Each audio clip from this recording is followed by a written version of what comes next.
Bacaan dari Nubuat Daniel. Aku Daniel terharu karena penglihatan yang kualami, dan hatiku sangat gelisah oleh karena penglihatan yang telah kulihat. Maka aku mendekati salah seorang yang berdiri di sana, dan aku minta penjelasan tentang semuanya itu. Maka berkatalah ia kepadaku dan memberitahukan maknanya. Keempat ekor binatang besar itu ialah 4 raja yang akan muncul dari dalam bumi. Sesudah itu orang-orang kudus milik Yang Maha Tinggi akan menerima pemerintahan, dan mereka akan memegang pemerintahan itu sampai selama-lamanya. Lalu aku ingin mendapat penjelasan tentang binatang yang keempat, yang berbeda dengan binatang-binatang lainnya.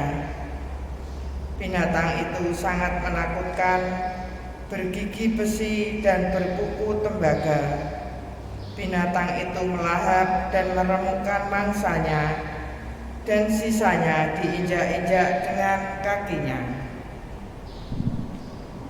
Aku juga ingin mendapat penjelasan tentang ke-10 tanduk yang ada pada kepalanya, dan tentang tanduk yang lain, yakni tanduk yang mempunyai mata seperti mulut yang menyombong, yang tumbuh sehingga patahlah 3 tanduk terdahulu, serta tampaknya lebih besar dari semua tanduk yang sudah ada.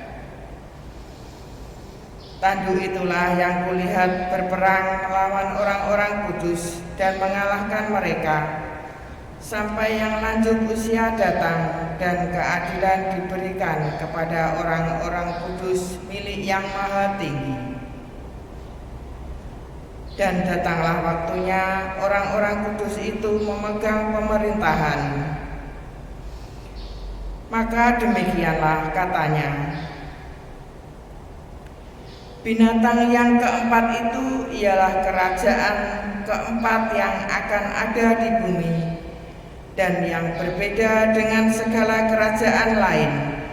Ia akan menelan seluruh bumi, menginjak-injaknya dan meremukkannya. Ke-10 tanduk itu ialah ke-10 raja yang muncul dari kerajaan itu. Sesudah mereka akan muncul seorang raja. Ia berbeda dengan raja-raja yang dahulu dan akan merendahkan 3 raja. Ia akan mengucapkan kata-kata yang menentang Yang Maha Tinggi dan akan menganiaya orang-orang kudus milik Yang Maha Tinggi. Ia berusaha untuk mengubah waktu dan hukum, dan mereka akan diserahkan ke dalam tangannya selama 1 masa dan 2 masa dan setengah masa. Lalu majelis pengadilan akan bersidang. Kekuasaan akan dicabut dari raja itu. Ia akan dimusnahkan dan dihancurkan sampai lenyap. Maka pemerintahan, kekuasaan dan keagungan semua kerajaan di bawah langit akan diberikan kepada orang-orang kudus, umat Allah yang Maha Tinggi. Pemerintahan mereka adalah pemerintahan yang kekal. Segala kekuasaan akan mengabdi dan patuh kepada mereka. Demikianlah sabda Tuhan. Pujilah dan luhurkanlah Dia selama-lamanya. Pujilah Tuhan, hai anak-anak manusia. Pujilah Tuhan, hai umat Israel. Pujilah Tuhan, hai para imam Tuhan. Pujilah Tuhan, hai para hamba Tuhan. Pujilah Tuhan, hai roh dan jiwa orang-orang benar. Pujilah Tuhan, hai semua yang mursyid dan rendah hati.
Tuhan bersamamu.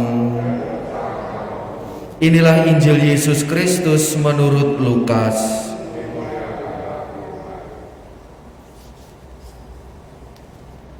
Pada waktu itu Yesus berkata kepada murid-muridnya, "Jagalah dirimu, jangan sampai hatimu syarat dengan pesta pora dan kemabukan serta kepentingan-kepentingan duniawi. Dan jangan sampai hari Tuhan tiba-tiba datang jatuh ke atas dirimu seperti suatu jerat, sebab ia akan menimpa semua penduduk bumi ini. Berjaga-jagalah senantiasa sambil berdoa, agar kalian mendapat kekuatan untuk luput dari semua yang akan terjadi itu, dan agar kalian tahan berdiri di hadapan Anak Manusia." Demikianlah sabda Tuhan.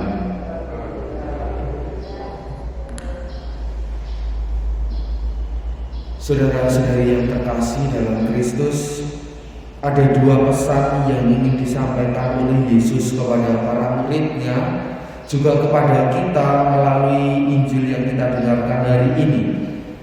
Yang pertama, jagalah dirimu, jangan sampai hatimu syarat dengan pesta pora, kemabukan, dan lain sebagainya, supaya hati kita, diri kita tidak jatuh dalam godaan, tidak jatuh dalam dosa. Kenapa kita diajak untuk menjaga diri dan jangan sampai hati kita ini tergoda oleh dosa? Karena hati itu sumber segala sesuatu yang ada dalam diri manusia. Kalau hatinya itu baik, maka yang keluar melalui perkataan ataupun melalui tindakan itu juga sesuatu yang baik. Kalau hatinya tidak baik, maka yang keluar melalui perkataan maupun tindakan juga sesuatu yang tidak baik itu. Ketika orang itu hatinya dipenuhi dengan belas kasih, maka ketika marah pun itu juga akan mengukur marahnya, sehingga yang keluar itu tidak sesuatu hal yang buruk. Tetapi apabila hatinya itu dipenuhi dengan kebencian, dendam, amarah, maka yang terucap melalui kata-kata, yang terwujud melalui tindakan itu juga akan berbeda apabila hatinya penuh dengan kasih.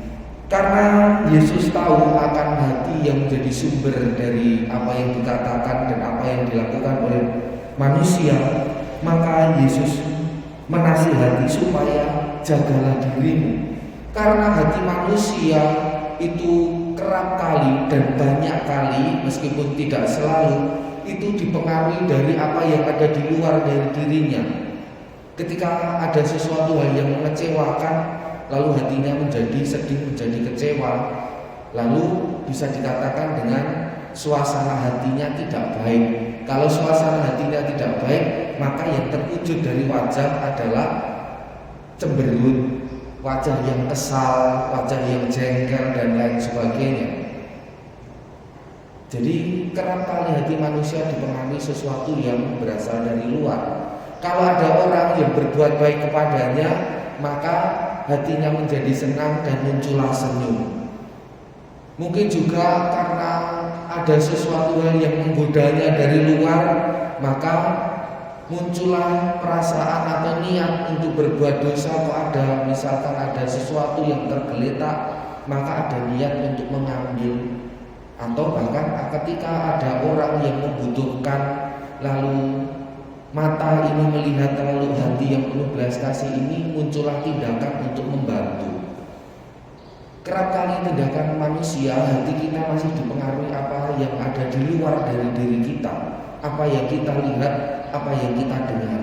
Maka Yesus menyarankan, menasihati kita, jagalah dirimu, jangan sampai hatimu itu tergoda untuk melakukan dosa. Nasihat yang kedua, berjaga-jagalah senantiasa sambil berdoa, supaya memperoleh kekuatan untuk menjaga diri supaya kita tidak jatuh dalam dosa. Karena hari Tuhan itu akan datang seperti suatu jerat. Hari Tuhan akan datang saat-saat, hari-hari, waktu, bahkan menit yang tidak akan kita duga. Maka tugas kita adalah berjaga-jaga senantiasa. Apabila saatnya datang, kita didapatinya sebagai orang yang siap sedia. Berkat Tuhan senantiasa menyertai kita semua.